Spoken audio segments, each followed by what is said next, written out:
after match, you went out to the mezzanine and you watched the matches afterwards. And you've been, is that kind of study something you've always done? For sure. Like at that same show, probably I think it was Darby Allin. So I got to see Darby Allin way before he was here. So that was things like that.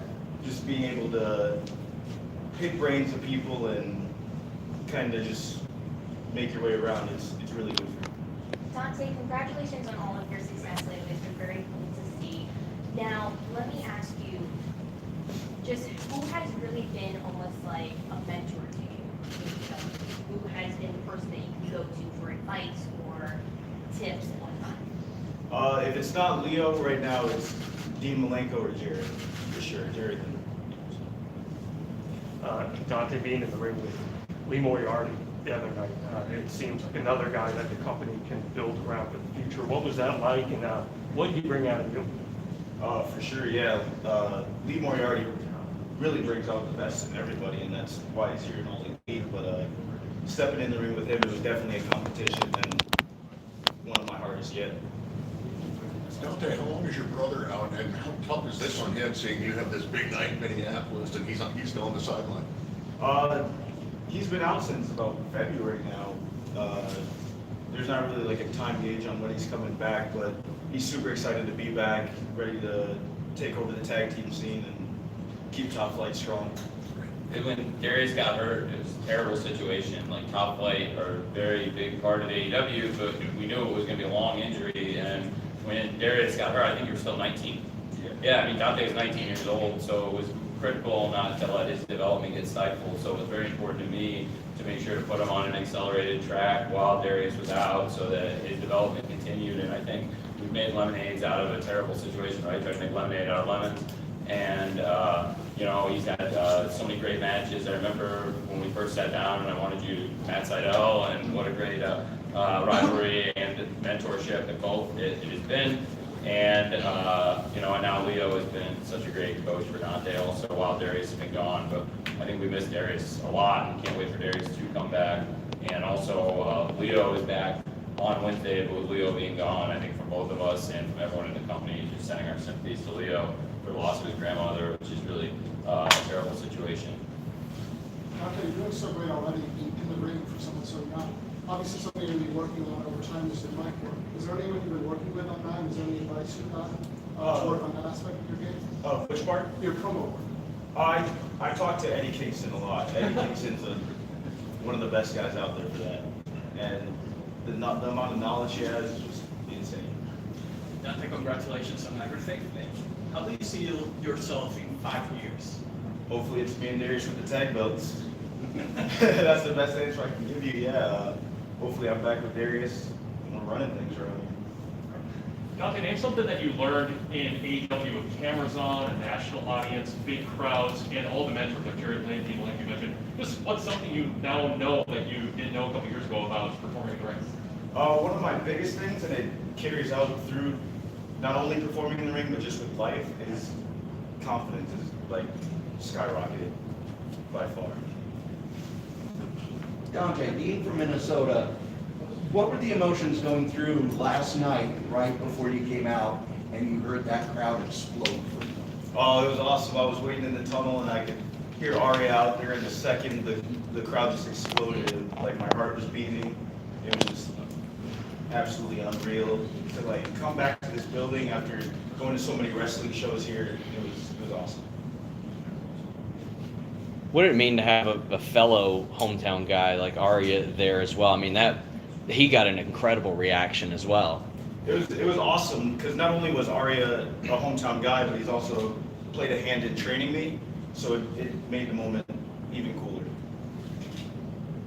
Follow-up question for Tony. Is Aria coming in? Well, Aria did a great job in his debut. He was excellent, and I thought he did everything I could have possibly asked for him. So he's off to a great start with us. We'll see what happens in the future, but I would certainly consider having him back. I really liked him a lot. I've met him before, and I've seen him work a lot before, but it's the first time he worked here. And it's a good time. It takes a lot of confidence for me to put somebody on live television in their debut, so that's usually a good track record of things, and they did great in the match, I think.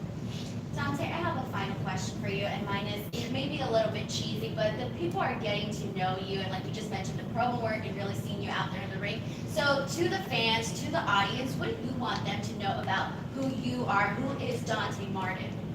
I'm just here to really show that I'm trying to change the game. I'm trying to innovate, and I'm trying to just absolutely make wrestling 1,000 times better than when I got into it. And I think that's really like why we're all here with all of you. Huge shout out to the Young Bucks, because the Young Bucks brought Dante and Darius to me over a year ago. I think you guys DM'd. Yeah. You DM'd, man? Yeah. And that's why I saw your highlight video, and you guys tried out, and we were doing Dark and Daly's place, and I remember I stopped the tape and came out and told you I was signing you, and you never looked back. And I'm so happy for you, and I really wanted this to be a special weekend for you, so I'm so happy it was. Thank you so much. Thank you. Tony, with so many veteran names coming in right now, like Hawk Bryant, Guevara, Eddie, and literally everybody, how important is it for you, how difficult is it for you to stay focused on young talent like Dante and making sure that they keep their spot as a prominent member of the roster? Really important, and I think you saw that across the weekend. Like last night on Rampage, it was a focus for us. Jungle Boy and Dante, huge focus in the show, and then you have MJF and Darby Allin opening the show, so a huge focus on young talent, top to bottom, and I think Dante is one of the most important young talents in the company. He's come so far, and Darius is a great talent too. When he comes back, you'll have two great singles wrestlers and a great tag team, and we'll see what happens with Leo, although to be honest, with Team Taz and the Acclaim, there are a lot of people in the mix for Dante's services right now. It's pretty unscrupulous to be recruiting Dante when Leo's away on the part of Team Taz and the Acclaim, but nonetheless, everyone wants Dante, so I think he's very important to the company, and that's one thing I really take seriously is making sure we have young stars. Sammy Gavara, the TT champion, another great young star in the company. So, and in the women's division, also so many great young stars in the company with Ty Conti and Anna Jay, and so many other. And Britt Baker, our champion. We have great young wrestler Jake Cargill, and so many other great young stars, top to bottom, and a great mix there in the women's division. Also of veterans and young wrestlers that we have, both men and women, really stacked with great stars of all ages. As mentioned by Tony, how you and your brother got into AEW by pretty much the Young Bucks, what has it been like to see your evolution of pretty much yourself in the ring? It's been cool. It's been amazing. I feel, like Tony said, making lemonade out of a bad situation. A lot of my growth has happened since Darius has been out, since he's been injured, and since then, since the pressure's been on me, I feel like I've really driven it in. Yeah, you have. He has. That's great. Is there and one more? Yeah. What's that thing here in AEW that you have learned that maybe you didn't learn in the past, and you have made that pretty much fun for yourself? Besides confidence, there's so much I can't even wrap my head around it. Being here is just amazing. Like, you learn something new every day, whether it be like a big thing or a small thing. Everyone's here just to grow and get better as a family, and can't even think of one thing. Thank you, Dante. For sure. Thank you. Thank you. Yeah, thank you. Thank you guys.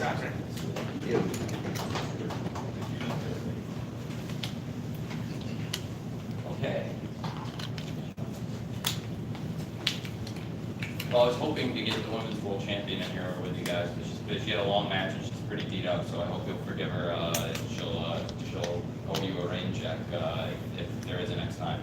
But I would like to, speaking of champions, bring in somebody who's challenging for the TNT championship in his first match in AEW. It is official. I'm just saying it right now. On Wednesday night, it will be Sammy Gavara versus Jay Lethal for the TNT championship. Welcome to AEW, Jay. How are you? I haven't stopped smiling since I've got here. This is so freaking cool. That's awesome having you. Who's your first question? You call him out as you see him, Jay.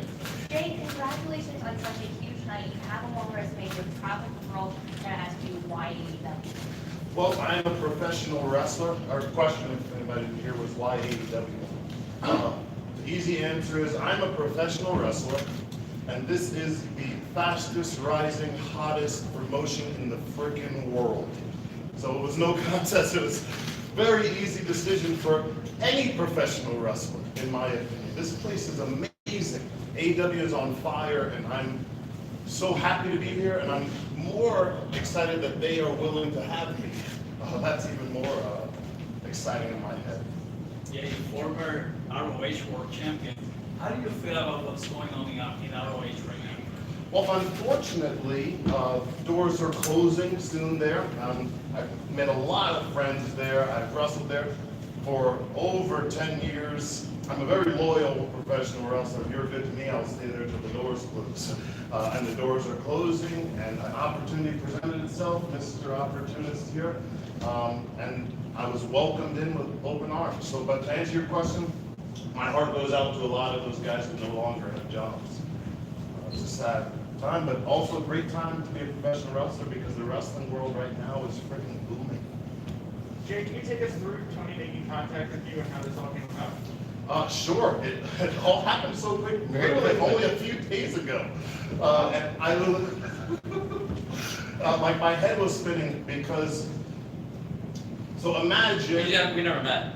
Today was the first time we met, yeah, and talked face to face. Imagine being, for lack of a better term, jobless and wondering about how you're going to pay your bills and such. And you're a professional wrestler, which is not every, there's not a ton of jobs. Just can't fill out an application anywhere. So chips were down, and obviously I got a quick message from some of Tony's associates, which was like the greatest day, like a beacon of light.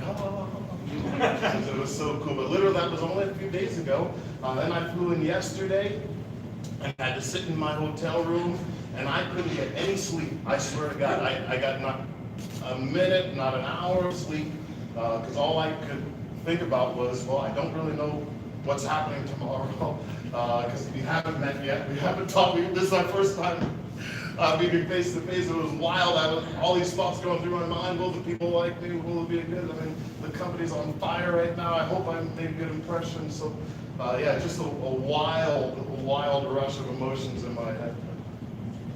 Jay, so you're just meeting Tony Khan for the first time here today. You've been here in the locker room for AEW today. So I want to get your idea on what has been your initial impressions of Tony and everybody here. Well, the easiest way to answer that is that this feels like home immediately. Other than meeting Tony for the first time today, I walked into the building and instantly saw people that I have met throughout my 20 years of professional wrestling. Some I was very close with, some I just met a few times in passing. Some men and women I hadn't seen in over 15 years, and it was as if we had never skipped a beat. And so right away, my first 30 seconds here, I was like, man, this is home. And like I mentioned before, I'm a very loyal professional wrestler, so I plan on being here till the doors close. I plan on this being my home forever. Witty question, Jay, but how gratifying was the crowd response? Oh my goodness. Oh man, that was one of the coolest parts. Like, for a professional wrestler, right before you go through that curtain or right before you go out, you're so worried. And if a wrestler ever tells you he's not, then they're lying. But both men and women are so worried about how the crowd will perceive them. We all want to get the perfect reaction. And I just wanted them to be excited as I was that I was here. And I think I got that. It was unreal, and like I wanted to cry, and everything inside of me was like, oh yes, this is freaking good, Literally, that's like the hardest thing to describe as I say that, because it was so like an indescribable emotion inside to know that you come to a new place and they're willing to have you, and the people, the fans are so accepting of you, and yeah, it's just wow, it's a dream come true. I've always said that my career, I always compared my career to, I don't know if anybody's ever seen Willy Wonka and the Chocolate Factory. It's one of my favorite movies also, but Charlie, I feel like I'm Charlie. I won the golden ticket to be in the professional wrestling world, and it's just lucky win after lucky win, being in the right place at the right time. I bought that chocolate bar at the right time, because everything that I've gotten to do up until this very point has been amazing. I really considered being that I won the lottery. But also something that I wanted to mention too, everything that I've gotten to do before coming here, you know, I'm probably the only one on the roster who can say that I hold victories over Kurt Angle and Sting and Ric Flair, and I got to work with Kevin Nash. And man, I'm probably the only one who can say that, which is why I believe it was so easy for me to find that forbidden door. But they don't tell you where that forbidden door is, but it is a little easier to find if you have accomplished something. But now that I've come through that forbidden door, I don't want to be defined by all those things that I did before. I want to be defined by the things that I'm going to do and looking towards the future. And they say when you come to a wrestling company, you gotta go after a big fish to make a statement. I would have loved to have gone after the world championship or made some kind of statement or claim that I'm going to do that, but I have too much love and respect for professional wrestling. I don't want to be the new guy coming in, leapfrogging a bunch of people who have worked their butts off. And if you don't believe that there's been tons of people here who worked their butts off that deserve a shot at the AEW world title more than I do, then you're insane. But Sammy has his open challenge, so I figure I'm not really leapfrogging anybody if he's got an open challenge, so that's why I challenged Sammy. Jay, how much time did you have left on your Ring of Honor deal? I mean, whenever it would have expired, would this have been something you would have pursued, or because you were so loyal, would you have been more likely to stay with it? I had about a month left, up until maybe 6 days ago, where I asked for my release. Because I knew that as a professional wrestler, and you know, everybody knows there was left and right people are released. There's a massive amount of free agents.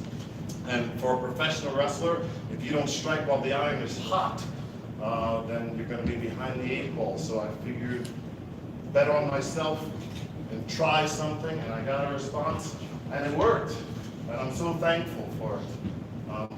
But yeah, hopefully that answered your question. Congratulations. Thank you very much. Thank Jay, you you've been a master of reinventing yourself over Oh, the years. I don't know if I'd say that. Everything, Thank you know, all on your last run in Ring of Honor with the Pure Championship and the Pure Wrestling was amazing. Who are you looking forward to working with most in AEW? Well, Sammy Gavara is number one. Also, I have said in several interviews that I've ever had, they've asked me plenty of times, at least 7 to 8, who's your dream opponent? And on the top of that list is Chris Jericho. I've been a fan of his growing up for you. Of course, only 36, so I watched him growing up on television. So on the top of the list, he'd be my number one pick. But I would love it if I got to step into the ring with everybody. I know that may sound like I'm trying to escape the question, but I really can't wait to step into the ring with every AEW superstar. Jay, will you be a fan of that? I will not be. My new home is AEW. Final question? Tony, have you spoken to any other people that might or might not be under contract for Ring of Honor now? I can't say, I don't want to talk about any potential free agents or anything like that, but I think it's a huge bit of news that Jay's here, and it's a huge match for Wednesday night, TNT title, Jay Lethal versus Sammy Gavara. Very excited about it. I think it's huge news tonight at Full Gear, and it was such a great pay-per-view, and great to have some big surprises and big news coming out of the show. Thank you very much, Jay.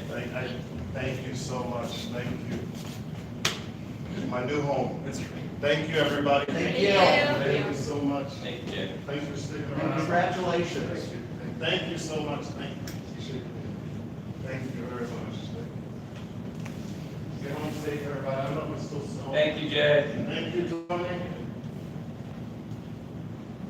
I think we'll have one more person joining us, maybe. Yeah.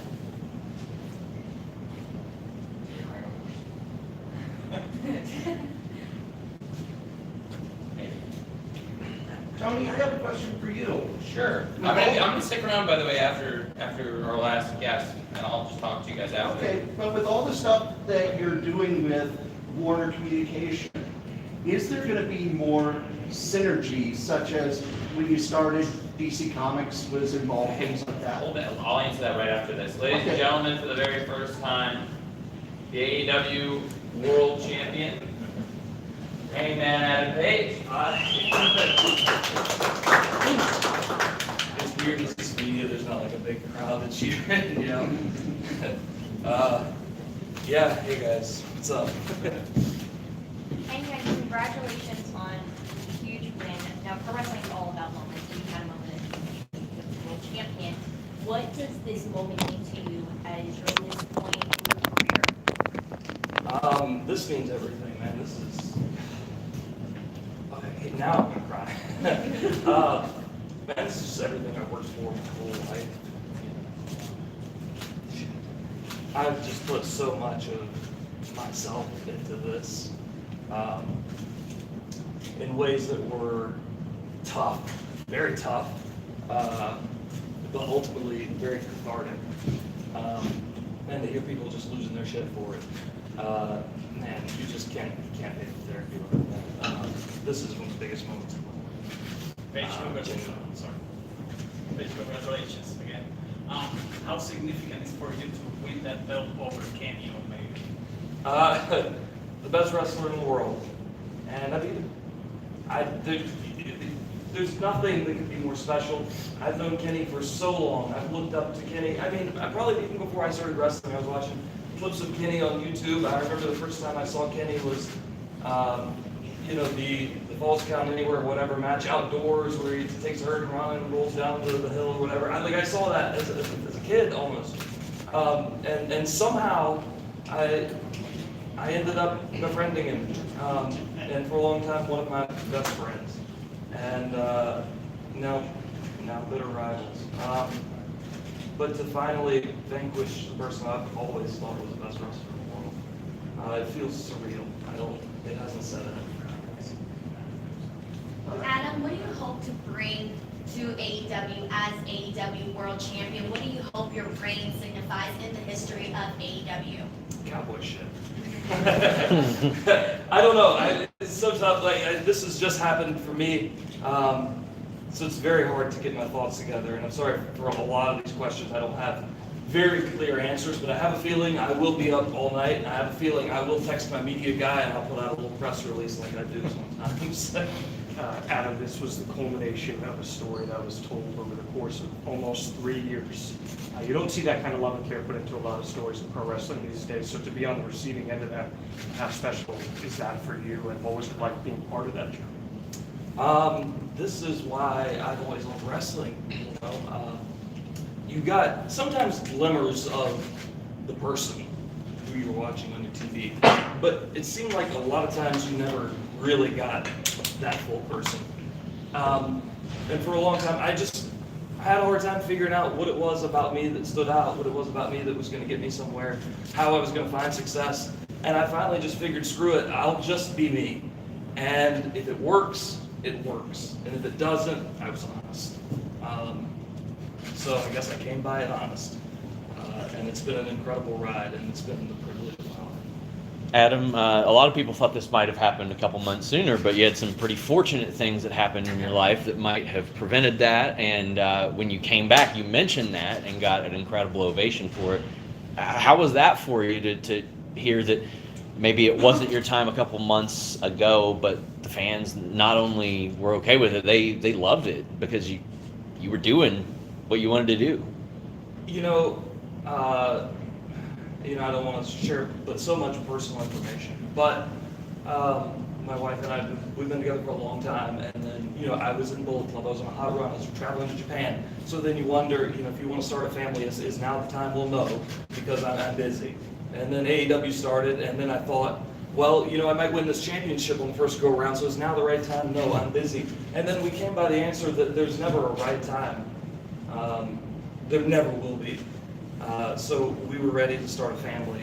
And I'm very fortunate and very thankful for Tony for, letting me literally, right in the middle of what felt like the hottest run of my career to go back home and take some time and be at home. And I ended up staying at home a little bit longer than I intended to. And I'm just extremely grateful for the opportunity to do that because wrestling doesn't work that way most times. I was extremely fortunate to be able to be home and be there for that and spend time with my son and my wife. Unreal. Congrats on that, by the way. Thank you. You gave a great relatable promo afterwards talking about self-doubt and lying to yourself. it seemed very laid bare and real. Is that something that has been, how have you helped yourself get over that hump? Yeah, I mean, I told you everything that I've said is just me. I figured a long time ago, fuck it, I'll just say what I feel. I'll just be me. And if it doesn't work, it doesn't work. And if it does, I came by it honest.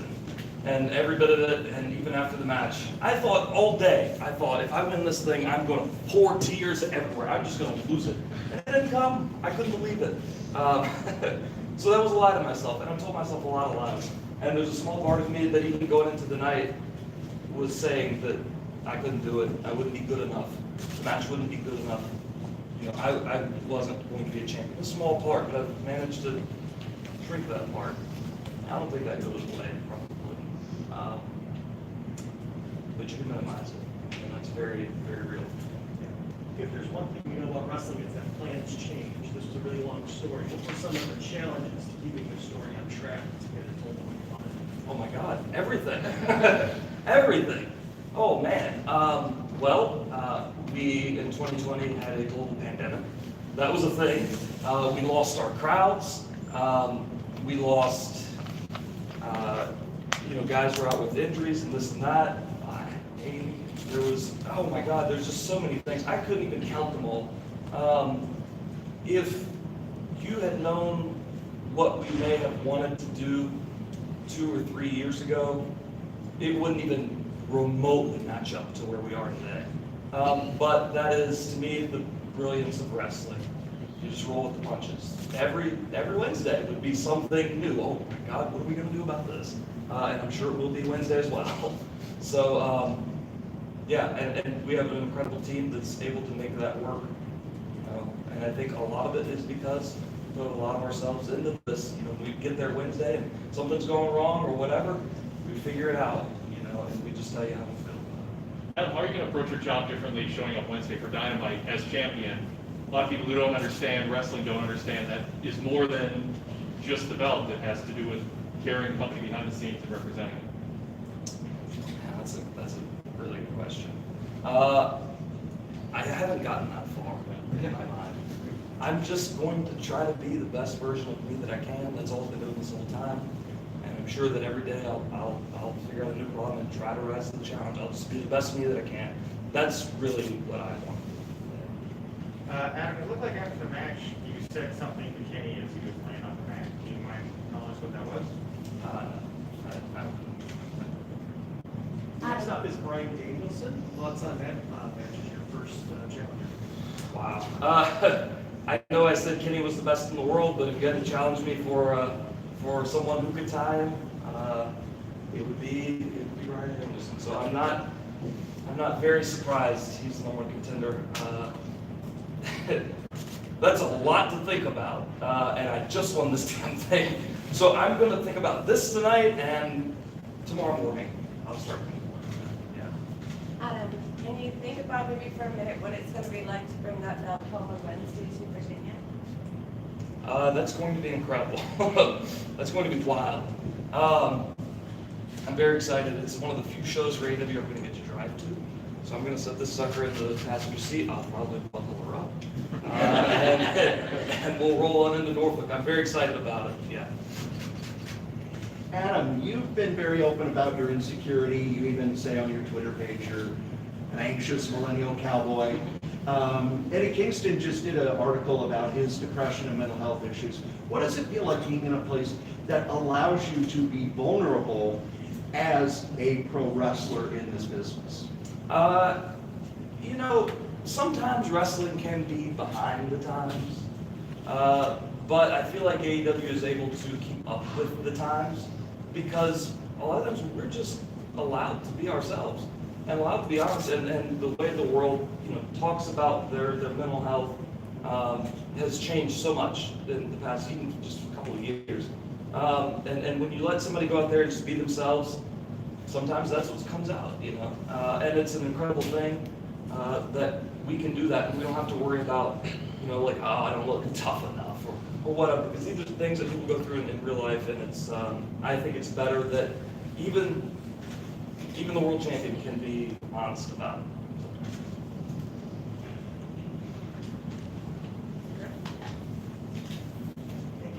Is that a Rizap? Anyone, and one more good one, anybody? Thank you very much, everybody. It's been a great night, and thank you very much, Hangman Adam Page. Hey, thank you. Congratulations.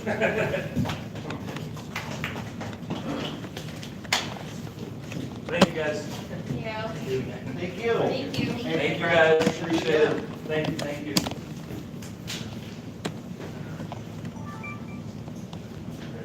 Congratulations, Hangman. Thank you. That was a great night. All right. Well, that was awesome. If you guys don't mind, I'm gonna get a quick drink of water here, and then talk to you guys for a minute. Hey, you want to hand this to you? Thanks, buddy. Okay, so we know at heart you're a wrestling fan. What match tonight exceeded your expectations, and what match did you tip the lower? I thought everything was tremendous. My expectations were very high, and the card was top to bottom excellent. I had multiple people text me this is their favorite pay-per-view. So I think everything has to hit expectations and then some. And so coming off All Out, I think the expectations from everyone, inside and fans of the company as well, would be very high. And I think we lived up to the expectations and then some. I thought everything was great. How much individual matches? Well, man, from the beginning of the show, it was great. I mean, MJF and Darby started out great, and Hangman and Kenny closed it out great. Everything in between was tremendous. And they were all such different kinds of cool matches. So everything from start to finish was tremendous. You don't see anything really like the prize fight that CM Punk and Eddie Kingston had. The street fight, false count anywhere match were excellent. I thought Britt Baker and Ty Conti was tremendous. Maybe Britt's best defense of the title yet. I think 100% the best match Ty Conti's had I've ever seen anywhere in pro wrestling. And really start to finish, I thought everything on the show was excellent. All the matches, the tag match, I loved Cody Impact versus Andrade Malachi. I loved FTR versus the Lucha Brothers, and really the whole show, top to bottom, is excellent. Brian Danielson and Miro was excellent. I think it's one of the best matches of Miro's career and Brian Danielson's excellent career. Another great pay-per-view match, and sets up a huge match between Hangman and Brian Danielson.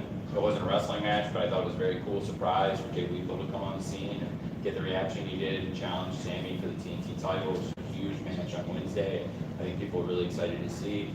So top to bottom, the show was excellent. I thought all the wrestling delivered, and I was very, very happy with it. Thank you.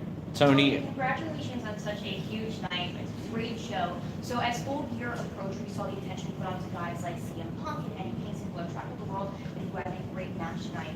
So why and how do you think AEW has become a place to give those guys a platform to have a great match and also to tell a story that fans are emotionally invested in? I think it's been that from day one. I mean, from our first show, Double or Nothing in 2019, it's been a platform for wrestlers to come in and have great wrestling matches. Cody versus Dustin, and Young Bucks versus Lucha Brothers, and Kenny Omega versus Chris Jericho. Our first show, there was really great wrestling across the card, and I think we've had that on all of our pay-per-view shows, and tonight was another great one. So we've been a platform for wrestlers to come in and have great wrestling matches from the beginning. Eddie Kingston came into the company last year and has had a lot of great matches, and CM Punk has only been in the company a few months and has already had several great wrestling matches. And tonight was a fight, like we said on commentary. He's out-wrestled his opponents. He's had a bunch of great wrestling matches against a variety of opponents, including Darby Allin and Bobby Fish, Daniel Garcia, a number of other great wrestling matches, but definitely this was the first real bloody fight he's been in, and it was a great fight. And both of them have, I believe, found a great home here in AEW. And a lot of people have found a great home here, and even Jay Lethal, who just has gotten here tonight, is already feeling at home. So. Tony, it's quite a juxtaposition. The last time we got to talk to you, it was all about bringing in people from another company and making them big-time stars, whereas tonight, you're building a homegrown star. You had that culmination. Sure. How do you manage as a booker going from one extreme to the other like that, and how fulfilling of a culmination was it for you to see your guy? I do think it was a mix of things, because our last pay-per-view, I still think a lot of it was about the homegrown stars in that moment, and at the end of the show it was a mix of homegrown stars and new stars coming in, because even though at the end of the show, you had Kenny Omega and the Young Bucks out there with Adam Cole, who is an established star in pro wrestling. He has a long history with them, it made sense, but really that segment elevated Jungle Boy, and again we saw the elevation of Jungle Boy that's been happening in recent months, going back to Double or Nothing. But even tonight, on the flip side, tonight also was about stars coming in a new month with Jay Lethal arriving on the scene, and I think a star from another company that had just arrived tonight. And also, so I think it's a mix of things, and if that last show was maybe one thing than the other, but still a balance, I think maybe there was more of, seeing those wrestlers and less focus on new people in some ways, but then probably when you didn't think there were going to be any new people coming in tonight, Jay Lethal came in right before the main event, challenged Sammy coming off of the great street fight, and I thought that Dan Lambert and of course the UFC fighters were tremendous. Andrei Arlovsky and Junior Dos Santos really, I think, took a lot of people by surprise with his athleticism and that moonsault he did. I think I like to do both, and sometimes you do more one than the other, so it's a mix of the things. That's a great question. Tony, Hangman Page was the first person to come out at that first press conference and say, I want to be AEW champion. And a lot of people thought maybe he would be. Was there ever any consideration given to that? Who did you, in your mind, when you launched AEW, were you like, first AEW champion? Chris Jericho. And then John Moxley and Kenny Omega. So it never deviated. No, and honestly, if you look back, they all set up. I mean, Chris wrestled Kenny, and then it built to Kenny coming back to wrestle later for the title, teaming with Hangman. Hangman also wrestled Chris. He got those, and then it built to Chris and John, and that's where John won the title. And then while that was happening, Kenny and Hangman had their partnership, their story, and John made all those great defenses through the pandemic and was such a great pandemic champion. And then last winter, we did Kenny versus Hangman at this event last year, which was a very different thing. It wasn't in this great arena with over 10,000 fans packed in this awesome arena. We were in a great venue in Daly's Place, and it felt like a big pay-per-view. I don't know if anybody was in Jacksonville for full gear last year, but that was a great show too. And yeah, there were only 1,300 people socially distanced.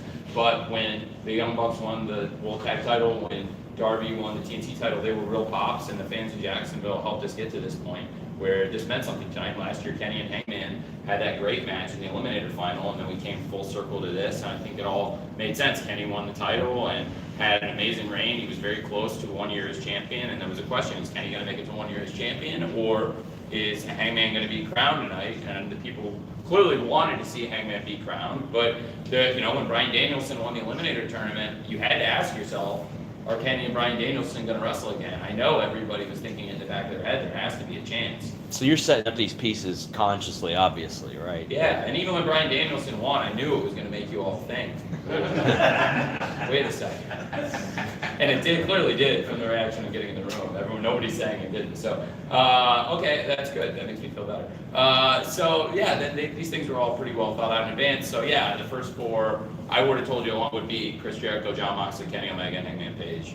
This is directly related, but do you have a fifth and a sixth that you? I don't want to say that. And a lot of things have changed since then. But I mean, these guys have been here from the very beginning, from the first show. These are four people that have been in the mix for that title in AEW, and arguably the four top people in the company in that time. So it's now there are new faces, but we'll see what's happening. I do think right now the important thing is to focus on. It's been a long time for Hangman to chase this title, and I think there's no rest for the weary. Like he said, you should enjoy it tonight, but then he's got the biggest test you could put in front of any pro wrestler in Bryan Danielson coming up. So, and we know Bryan Danielson loves to wrestle, so I'm really looking forward to that.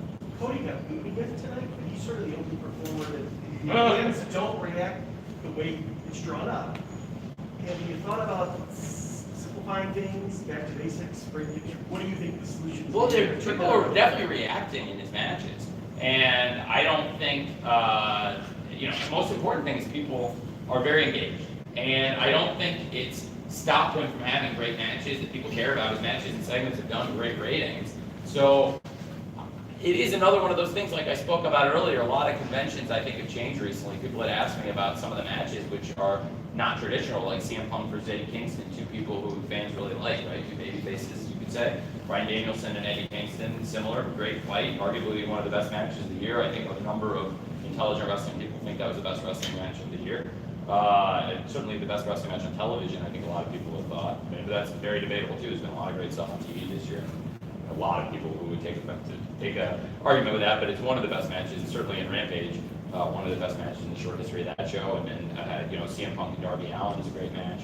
Brian Danielson had a great match with Dustin Rhodes. So there's, all kinds of different reactions and ways to get people into a wrestling match. But one thing that I think is telling is, his segments have done good ratings, and people still take him very seriously in the mix. It's not like when he's in there in a big match, people think he shouldn't be in them with the quality. He's still a very big star.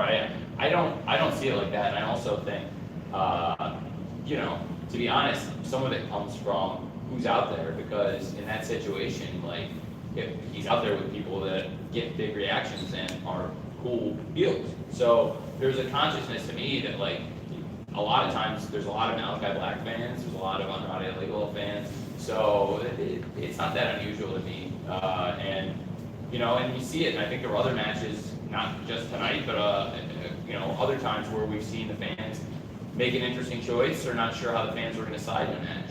But no, I think the way we're doing is pretty good. Did the mixed reaction that he gets factor in how you mapped out the finish to that tag match? No, not really. I mean, I take into account the reactions and stuff, but I think that, again, people have a good reaction to him, and at the end of the match, I think there's still an interesting thing happening, because clearly Andrade and Malachi, and particularly FTR, are still pretty aggrieved with the Death Triangle and Cody. So I think there's still interesting things out there. Dax got rocked in the match, so Cash switched masks with him because he didn't think Dax was going to be able to keep going in the match. So Cash put his mask on, and then Cash ended up being the one to get pinned. He's pretty upset because Cash, has in his mind a legitimate beef because he was the illegal man, but of course he also tried to pull the switcheroo. So it's kind of what's good for the goose is good for the gander. But those guys are upset, they said to me. And so I think we've got like a good setup for more interesting stuff. And really, I just thought it was a great match. And I think the fans, enjoyed it. But I think you have to look at who the opponents are sometimes too. Tony, Rampage has had some great moments in matches, but that Friday 10 p.m. Eastern time slot is sometimes tough to get people to tune into. Well, isn't it, Nick, a bit of an objective criteria? I mean, it's the numbers we do are still one of the top shows for the night. So I think sometimes people think that the number you do for Dynamite should be the exact number you do for Rampage, but it's really an apples to oranges comparison. I'm not trying to diminish what Rampage is doing at that time slot. I'm just asking, would you like to or have plans to move that show to a different time slot where you could see more people getting access to the content? Well, it's frequently the number one show in its time slot, and it's beating pretty much everything we faced head to head, and very often, it's been one of the tops. It's been number one show a number of times, even out of that time slot on all of Friday TV, and frequently it's in the top 5, top 3, 4, 5.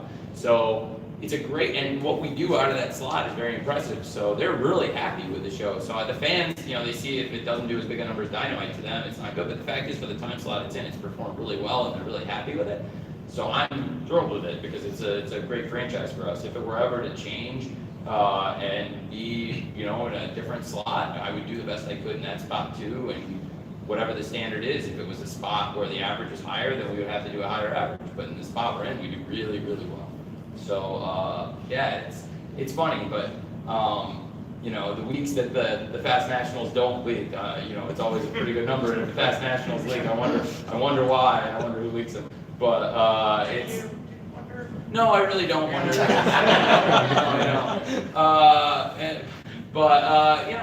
That's subjective on their part. I think we all know what's happening. I don't think it's particularly, to their benefit, but. I think it's done really well, and if you ask the network in the slot how they feel about it, it's really good. But I get that Dynamite is in many ways a more attractive time slot, but also that's why I put so many awesome matches that would make Rampage a destination for the hardcore wrestling viewer, no matter where they go, even if they have to turn it on in somebody else's house or in a bar or on their phone. You don't want to miss Brian Danielson versus Eddie Kingston. You don't want to miss Andrade versus Pac 2. These are really special matches. And even trying to put something in cool last night that was like a throwback to an old cruiserweight match with Dante and Aria, where, again, it's two baby faces, but they're both from here, and the crowd is never going to not care about what both of them are doing. And if they're going to go high spot, high spot, high spot, my psychology was like, okay, well, at least they care about both guys. Go bam, bam, bam, it's 6 minutes. And they did great. So there's all different kinds of shapes and reactions, and the psychology of matches is different, and that's one of the things that I think makes it great. But so I definitely think it's cool, like having wrestling on a Friday night, even if that's not the easiest time to draw viewers. There's something to it. Like a lot of us grew up on that, and it's a great block. If you're a wrestling fan who wants to watch everything, there's a lot of great wrestling on Friday night sometimes. So Sure. So no plans to change the time? No. I think it's no. I really I think it's our time. And we're going forward. Obviously, everybody knows Dynamite next year is going to move to TBS after January, but Rampage is staying on TNT, and as far as I know, that's a slot. Plus, Battle of the Belts coming in January too. So even though Dynamite's moving to TBS, we'll actually have another show coming to TNT. So it's exciting. And I follow up on that. One of the things, we only get the past nationals, but you're also on the TNT app. You're on demand, and there's the Day Plus 7. And we never hear about that. How does AEW do in those? Well, it's interesting because like I don't leak that stuff as much, and then after it comes out, like the 7s take 7 days, so they're not really the story anymore. But like there have, for example, when we went head to head, like a lot got made when we did the Friday where we were doing our show, and then all of a sudden I found out there was a 30-minute window where we have competition head to head, and we won the 30 minutes head to head in the demo. And I found out that like for the entire night with the plus 7s we won. Now the 8 to our 10 to 11 beat the entire 8 to 10:30. So not only did we win the head to head straight up and with significantly with the DVR, but also with the plus 7s we actually won the whole night, which is interesting. But I at the end of the day we have to do good wrestling shows, and I think for better or for worse, like in wrestling. The wrestlers win and lose, but the companies live and die by these business metrics, and fans are judged to really care about. Fans are taught to judge them and really care about them, and I think it does matter. It's mattered since I was young, and the ratings have never been more important in many ways. But the most important thing for the fans, I think, is to know that we're doing really, really, really well, and to have 2 shows that are consistently around the top 5, top 10, and that have both finished at #1 multiple times. That is a really cool thing to do, and the TV industry has changed a lot just since we started. Like a lot of people don't know this. The wrestling business has done very well over the last 2 years when you consider that there was a 9% decline over the last year in cable and satellite subscribers, and there was a 9% decline the year before that. So you're down 18% from when we started. So then bear in mind all the numbers you're looking at over the last couple of years since AEW started for everybody. All the numbers are 18% less people in the world. So judge against that curve, and I think that's an important thing people don't talk about very much. But it's also pretty cool that Dynamite in that time has held up so well and has actually had growth.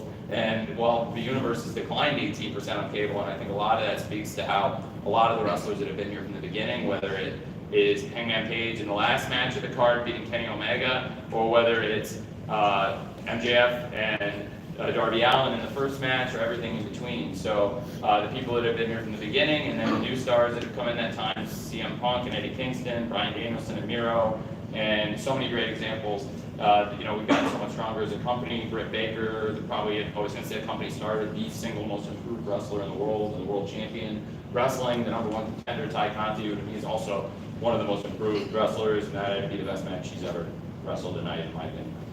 So I do think, yeah. So anyway, to your point, yeah, it's all different. Quick content and clarity on a follow-up. Does that include like Sling and YouTube TV, or does that offset some of that 18%? No, the direct. I know that would as far as like linear subscribers to linear, that digital has gone up in that time. Yeah. But in terms of the cable satellite universe that we're talking those numbers, that's actually gone down 18% in that time. Yeah. Tell me, does AEW have anything comparable to a wellness policy or wellness testing? And if a full-time talent, were to need help, does the company cover a portion or all of that? Yeah, it certainly depends on the situation, but there have been times where we have covered that, and certainly been there for people when they needed time off. The most obviously visible situation and the most recent situation we would talk about is with John, and I think a lot of that is private between us. I mean, I would say, and I think he would be okay with us saying that the company was very supportive of him taking the time off, even though it definitely affected my plans and it definitely affected the way the company was going. And I think We're very fortunate we have so many great wrestlers in the company that we had such a great show tonight, and you're missing one of the best wrestlers in the world, John Maxwell, who's been one of the most important people in the company since day one, and that's a huge loss, and still, we had a great show because there's so many great people here that all stepped up. And so, but to your point, yeah, it's we do, and I am very supportive of people taking that time off and try to help how I can. When Jay Lethal was up here earlier, he mentioned he's going to be doing Final Battle, which I found striking given he's been the cornerstone of the promotion for such a long time, and then it sort of was send off. Can you talk about how that decision came to be and what it might reflect about your feelings towards ROH? He hasn't asked about doing it. To me, I think he came in, he wanted to wrestle Sammy Gavara for the TNT title and focus on that match and on potentially winning the TNT title and being the TNT champion. So he never asked about wrestling Final Battle. So when you guys asked him about that, that was the first time anybody here has asked about that, because he never asked me about it and I never asked him. So if he wanted to do it, I'm not saying I necessarily would have said no, but it wasn't something he asked me about doing. I think he was ready to move on and try to win the TNT title. Tony, any plans on coming to Canada in 2022? And if so, which city would like to run first? I would love to come to Canada. There are a number of great cities all across Canada. There's so many great wrestling cities in Canada. It's a great country for wrestling, and I have so much respect for so many Canadian wrestlers from different cities. I'd like to go a number of places. I'm very biased towards Toronto because my father owns the Four Seasons Hotel in Toronto. Yeah, I've wanted to say something for a long time. I'm just going to say it. I've never brought this up, but I see people say stuff online, and me bringing this up will probably only make it worse, but I'm just going to say it. My dad, bless you, my dad bought the Four Seasons Hotel in Toronto from a person who is a Saudi person 5 years ago, and that is the beginning and the end of it. It is very much an apples and oranges thing when you compare the ongoing business relationship that is going on with Saudi Arabia to what my dad did, purchasing a property and moving on from a person, not the government. But I see people say it's like, oh, Shad Khan did that, Shad Khan. That's bullshit. And I've seen people say it for years, and if you're a wrestling fan and you see people say it, I would ask you to say that's not the case, because my dad is not involved in ongoing businesses, and he bought this hotel from a person years ago. Very different thing from what's going on in that part of the world. And for years I've wanted to mention this, and since I brought up Canada, I just thought it would be a relevant thing to say. I love Toronto, and the Four Seasons Hotel is one of the most beautiful hotels in the world, and my dad made a great investment there, and I love the city very much, and it's also one of the great wrestling cities. I went there on spring break in college. I drove up to see The Rock wrestle Hulk Hogan. And when Phil was sitting right here tonight, Mr. Punk was sitting here tonight, and talking about feeling it in the moment, like I felt something in the moment too, because I remember being in Toronto, and I was the only person cheering for The Rock. There were 70,000 people. And my friend looked over at me like, what are you doing? And I looked at him, and like, somebody has to. And that's how I felt about the Punk people tonight. They loved him so much, but there were way more Punk people tonight than there were Rock people in Toronto. Way more. And I was in both buildings.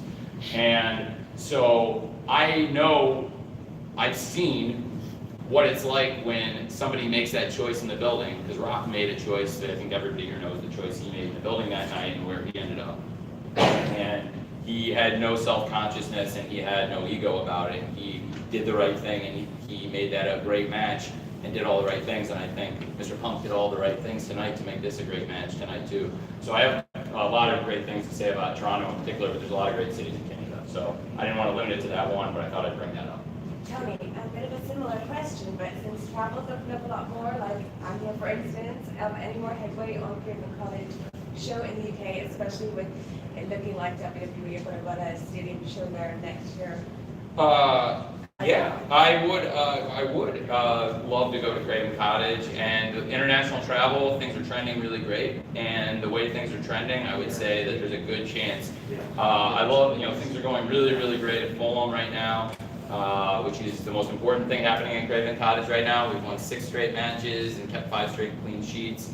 We have a lot of players out in the international break right now doing very well. So when it comes to Craven Cottage, my main focus is football, but one of my dreams is to take AEW there in the off season. Hopefully, Fulham players will be celebrating a promotion and getting ready to come back and play in the Premier League, and I would love very much to bring AEW there too. So nothing would make me happier than to be in London with our players in the Premier League and with AEW in the capital. Tony, I asked a little earlier about a relationship with Warner. Will you be doing more teaming up with them like you did in the beginning with DC Comics and things like that? I would like to. Thank you, by the way, because I know you asked that question and we got one, and thanks for waiting. So I really appreciate that. I would like to do more things like that with DC Comics, and I do think there is a good chance. We've got a number of synergies with Warner, and as the company grows and we bring in more stars and develop more young stars, both.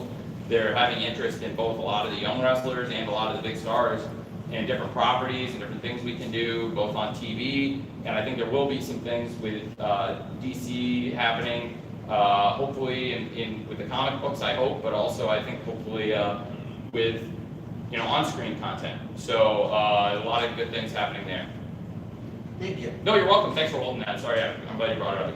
Tony, is there anything about the crowd reactions tonight for the matches and the ebb and flow of the show that made you second guess any decision in terms of the order of the matches? And did any crowd reactions surprise you, good or bad tonight? No, I mean, I was curious how Punk and Eddie was going to go, but it went pretty much like I expected. I knew there was going to be some Eddie cheers, and I think it was kind of a Rock Hogan situation, but I was really, like I said, it wasn't like it wasn't like the person cheering for CM Punk was me in Skydome. There were a lot of people cheering for CM Punk. It wasn't like the one person who felt like they had to support the guy. I was curious about that one, but no, I mean, nothing else really surprised me. The fans were into everything. I mean, let me ask you, did you think? I mean, you can be honest. I thought that I really liked the match order. I felt really strongly about it. Did you not like it? No, I thought it worked. Great. Okay, good. No, then I'm good. I'm glad you liked it. I thought it was a good shot. I think we could have scrambled them and it still would have worked. I don't think it was. To me, it was not an obvious match order night because I didn't think there was an obvious number 2 match. It felt like there was an ensemble of matches that could have been featured at any time. Yeah, and Kenny and Hangman, I think Kenny versus Hangman is a great way to put it. Kenny versus Hangman, I think, is the one match that had to go at the end, and then everything else, you're totally right, you could have debated. I think it was wise to put some time between the street fight and False Count Anywhere, but also they were very different matches. They were very different kinds of matches, and I thought they were both really, really strong, very different. And other than that, no, I really love the way the card's set up. I thought MJF and Darby had a perfect opener, just really perfect. Symbolic too for 2 of the stars from the beginning before Dynamite even launched. When we were a startup company, these are people we'd earmarked to be stars of the future, and for them to do that, I thought was really special. It reminded me of when MJF and Jungle Boy tore the house down in an empty Daly's place for Double or Nothing 2020, which was really like a transitional pay-per-view. It was weird doing the shows in Daly's place because it was almost like pivoting to more like a territory for a while because the setup of the show is still like, I tried to keep the show in the ring and in the arena, but I mean, I tried to think of it more like a studio wrestling show in big space. And now being back in the arena and having the fans back, their reactions are so important. They made the show that much better, and I thought they were great tonight. So the reactions I thought were great top to bottom. So you scared me for a second. I thought it was something you didn't like. No, I'm glad. Okay, good. I feel better. Well, good. I loved it. I thought it was great. Tony, can you give us an update about John Maxwell? Have you spoken with him? I have not. No, I'm talking to Renee. He's just mostly talking to Renee while he's in the treatment facility, but he's doing well. And Renee has said, I talk to Renee a few times a week, and she said he's doing better all the time. Son feels better and sounds better, and that makes me so happy. And then while he's in there, we're doing the heavy lifting, plugging his book. So if anybody wants to buy John's book, it's the best wrestling book I've read. Ryan Danielson and I, his friends, have been doing some of the lifting. I was on the radio this week telling people that, and I mean it. He's a great person, and if you get to know him, and I think a lot of you have interviewed him and you read the book, it's like talking to him. It's like he's just talking to you instead of reading a book. I'm excited for when he does the audiobook. It'll just be like John cutting the longest promo. He's doing well as talking to Renee a few days ago. Tony, in terms of the fact we're 2 months away from really starting this new year, so 2022, what are some goals on the business side, on the creative side for you, for AEW as a whole, something that you would like to see accomplished, maybe by the end of next year? Well, first of all, I'm really excited about establishing the TBS Championship. I'm really excited about it. The quarterfinals are coming up now, and We had a great match in the buy-in where we got to look at 2 of the quarterfinal matches with Jamie Hayter against Thunder Rosa and Hikaru Shida versus Nyla Rose. They're going to have a rematch of their great rivalry on Dynamite in the quarterfinals, and we have a lot more to look forward to. Also, Jade and Red Velvet we saw last night on Rampage is going to be a fiery match, and they're definitely both up for that. And also Ruby Soho versus Chris Statlander, which again, it's not like your traditional babyface heel match, but they're 2 great wrestlers, and the crowd's going to be up for both of them. They care about everything both of them do, and it could just be 2 great stars trading shots, and people love that too, as we've seen. So I'm really excited about that tournament, and Ruby Soho has wrestled all over, and I think I mentioned to you guys on the call a little bit, but she brought it up to me again today. This is, of all the tournaments she's been in, the most story and the most thought, and which is really cool because I take a lot of pride in story and thought, and the TBS Championship allows that much more story in the women's division, and we have the depth now where not only do we have a great world title match with Ty Conti against Britt Baker, the #1 contender and the champion, but then also had 12 more great contenders to put a great tournament together, and now I think we're into the top 8, and I'm really excited about that. I think it's a great move. It shows how much depth we've added since we began, but also it really fits with the move to TBS, so that's going to be really important. I'm very excited about establishing the new world champion, Hangman Page, but he's going to be up to the toughest test possible because I don't want people to think this is just a throwaway situation. The #1 contender, Bryan Danielson, believe me, Hangman's going to have his work cut out for him, and I'm very excited for that. And again, it's the TNT title. We've got Jay Lethal, what a great free agent coming in. The Open Challenge allows us to have such fresh, exciting title matches, whereas the top 5 means wins and losses really matter, and a wrestler like Hangman Page or Ty Conti or FTR as a tag team have to work their way up and win matches and earn these title shots. And an Open Challenge is great too because it's very exciting. We've seen all these wrestlers come in the Forbidden Door. Eddie Kingston, Ricky Starks, Bobby Fish, and Jay Lethal is a great wrestler, and I'm really excited to see what happens here. And with him walking through the Forbidden Door, we've seen a lot of stars, Nate, walking in, challenging for the TNT title, and it'd be cool to see a new champion. Any more questions, please?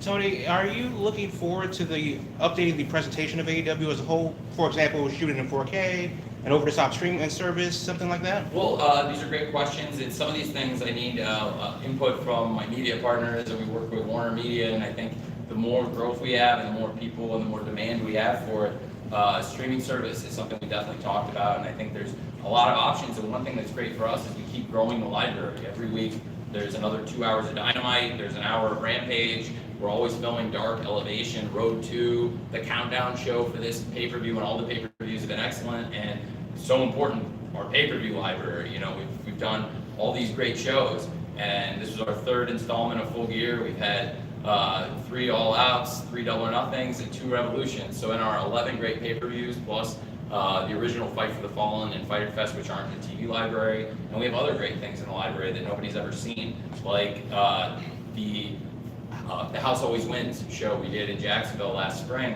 which was like a lot of fans walked out and they said that was a pay-per-view. You did a pay-per-view, and nobody kept it under wraps. And I told the fans that night, this is like when I was a kid. You're all going to like it's like the ECW arena, and it's not going to be on VHS tape like the tapes I used to trade for. But you would go to the show and nobody would see it for a long time, and then eventually it would come out on tape and all the hardcore fans would see it, but only the people that were in the arena would see it for a while. I think that's what it will be with The House Always Wins.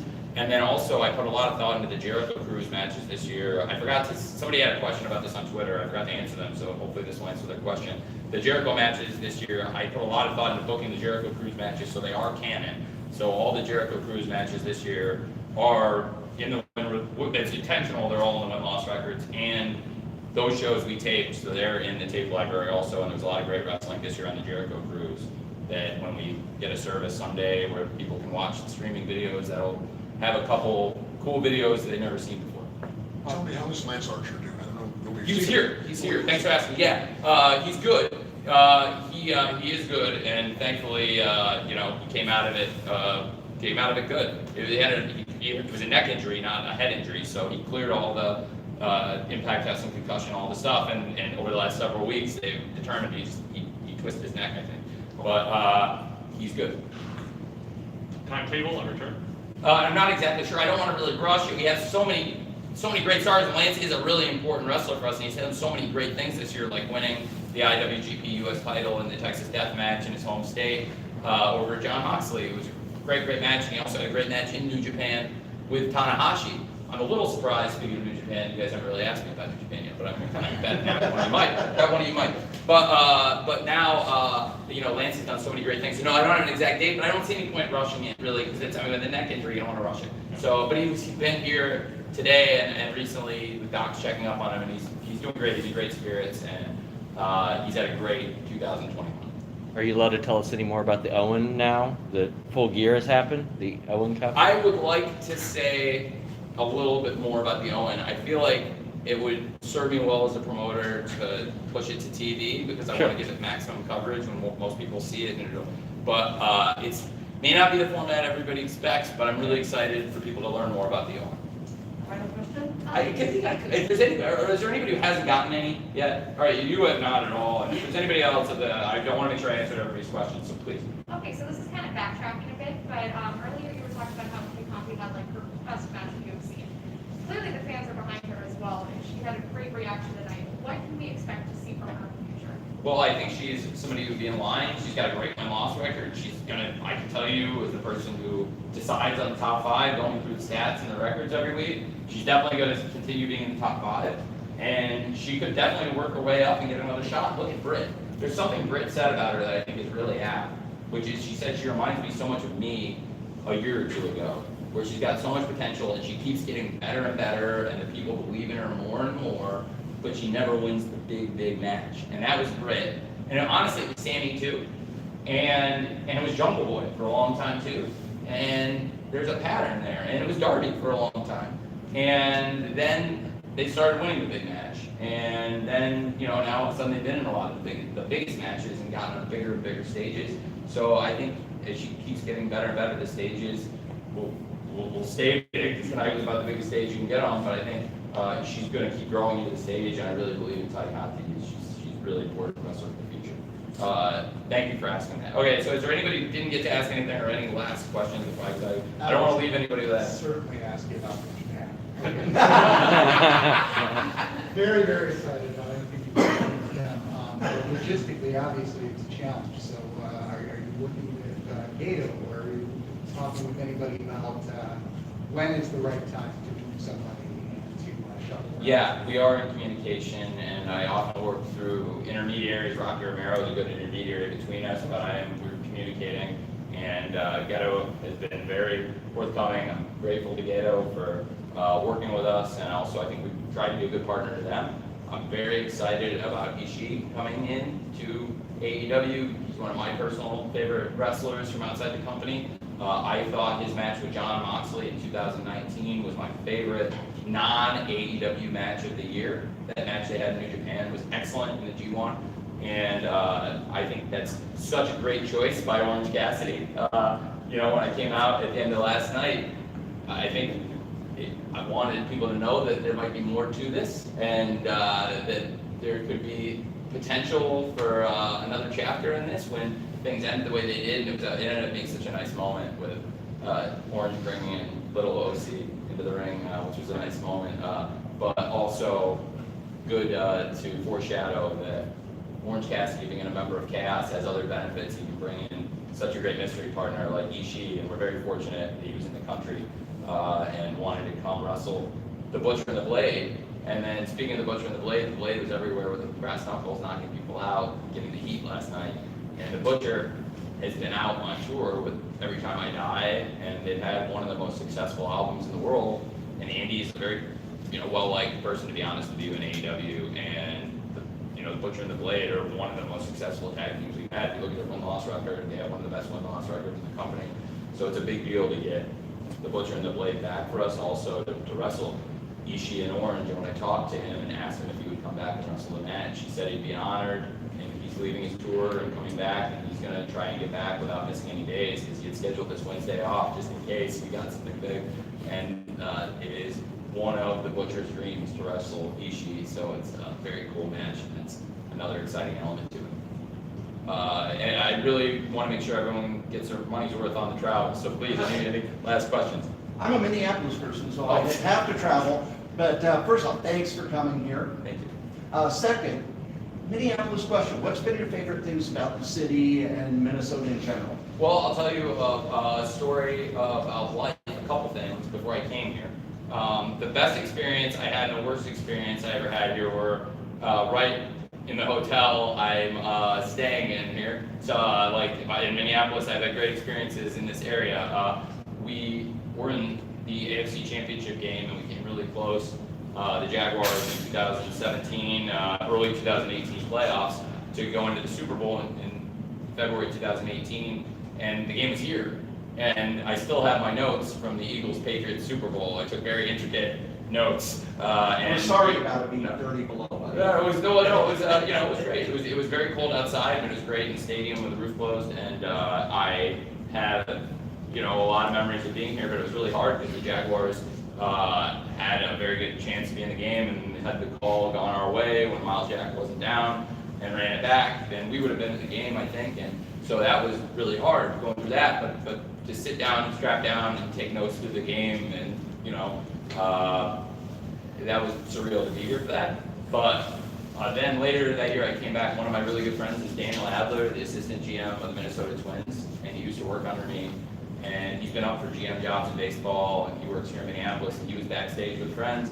I went to his wedding in August of 2018, and I was right across the street here again, not long later, in the same place. And I was with him and his family, and they are all Harvard-educated, brilliant people. And I was telling them about my idea about just over 3 years ago for AEW, and they thought I was crazy. They thought I was crazy. They looked at me like I was going to flush a bunch of money down the toilet, and they would be the first now to admit it, just like my dad. So it was very gratifying to come back to Minneapolis and have Daniel backstage with the folks from the Twins, and to have him remind me of that 3 years ago was very cool. And then I went to the Mall of America and watched Tiger Woods and Brooke Koepka, and I called Chris Jericho on the phone and talked to him about coming into AEW that same day in August. And so I have a lot of great memories of Minneapolis. And it's also one of the great wrestling cities. And I thought for Baron Von Raschke, for me as a wrestling fan, and for Chris Jericho as somebody who just loves wrestling deep down so much, and Chris is a huge AWA fan too, it's a great moment. And that was Chris's idea. And it was such a cool idea, so when you brought it up in the spirit of tonight, paying homage to so many great legends, including the late great Eddie Guerrero, just felt right, tonight. So I have a lot of great memories of this city. And I was glad we're here. I'd love to come back. And when we had the opportunity to come to the Target Center, it was a great opportunity for us. And I'm very, very glad the city supported us so great with the show tonight. Anything else? Is there something that you look for in a city when you're planning tours? And selfishly, when are you coming back to Washington, D.C.? It's been 2 years and we missed you. We're going to come back to Washington, D.C. We're coming back, not long. You're going to find out soon. We're going to come back. I can't wait to come back to D.C. It's where we had the first ever Wednesday Night Dynamite, and I'm excited to come back to D.C. And when we're going through, Raphael and I are looking, and we're trying to run a cost-effective tour, but also, most importantly, hit great cities where we're going to service the fans, where we have a great chance to do a really strong house. It's great to be back on the road. A lot of the shows we've done, honestly, since we went back on the road in July, are the shows we had scheduled before the pandemic. I think I said this on a media call, so I apologize for duplicating, but April of 2020 was supposed to be St. Louis, Milwaukee, Boston, Philly, Houston. Those are all shows we've done in the past several weeks, in the last 2 months we've done those. So we're still making up shows from before the pandemic, so that we had a great calendar and we're still kind of working through it, and now we're adding dates back in. DC is a great example of a city we're going to go to a second time, and there's a lot of great cities we've never been to that we're really excited to go to. So a lot of factors go into it, but most importantly, I think it's servicing the fans while also running cost effective and not going, cross country every few days and running the crew ragged and unnecessarily spending money. It feels like I've gotten to almost everyone in here, but if there's any of you speak now or forever, we'll do peace, guys. All right, great. Well, I really appreciate it. Thanks for coming. Thank you. This is great. Thank you, guys. I hope to see you all again at Revolution. There's a little bit of a gap before Revolution, so hopefully I'll see some of you between now and then for individual stuff. But it always really means a lot when you come to the pay-per-view, and when you stay this late, it's even cooler. So thank you. Want to tell us where we should be booking our trips for Revolution? It'll be a short trip for some of you. Uh, Thank you.